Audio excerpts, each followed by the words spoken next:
लिए, पर उसको हम लोगों ने मिलने नहीं दिया।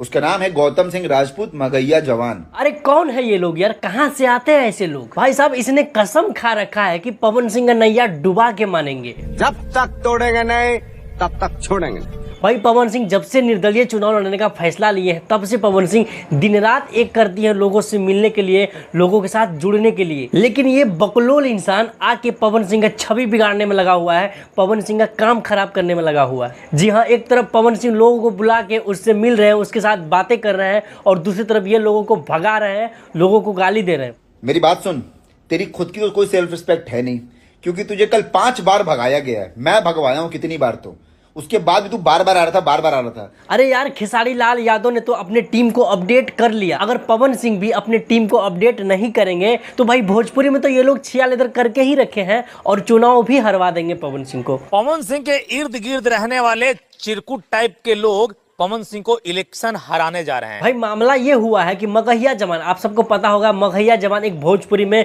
सोशल क्रिएटर है, भोजपुरी का न्यूज और भोजपुरी को कवर करते हैं। लेकिन एक बात और है, आप लोग देखे होंगे कि मगहिया जवान का थोड़ा सा झुकाव पवन सिंह की तरफ ज्यादा होता है। तो यही कारण है कि मगहिया जवान गए हुए थे काराकाट पवन सिंह का लोकसभा क्षेत्र में पवन सिंह से मिलकर पवन सिंह का प्रचार करने। लेकिन वहीं पे विशाल सिंह इन लोगों को बेइज्जत कर दिया। आप लोग खुद गौतम सिंह का मुंह से सुन सकते हैं ये बात। जिस होटल में बैठे थे रूम में, सारे लोगों को वो चिरकुट निकाल देता है यार, बोल देता है कि चले जाओ, और मेरे साथ लोग अगर गए हैं उसको अपमानित कर दिया जाए। मैं जब वहां अनुपस्थित था, वहां पे नहीं था, तो बैठे वोटरों को निकाल दिया भाई। तो मेरा एक ही आग्रह है पवन सिंह से कि भाई ऐसे ऐसे लोगों को टीम से निकालिए, नहीं तो आपको चुनाव हरवा के मानेंगे ये लोग।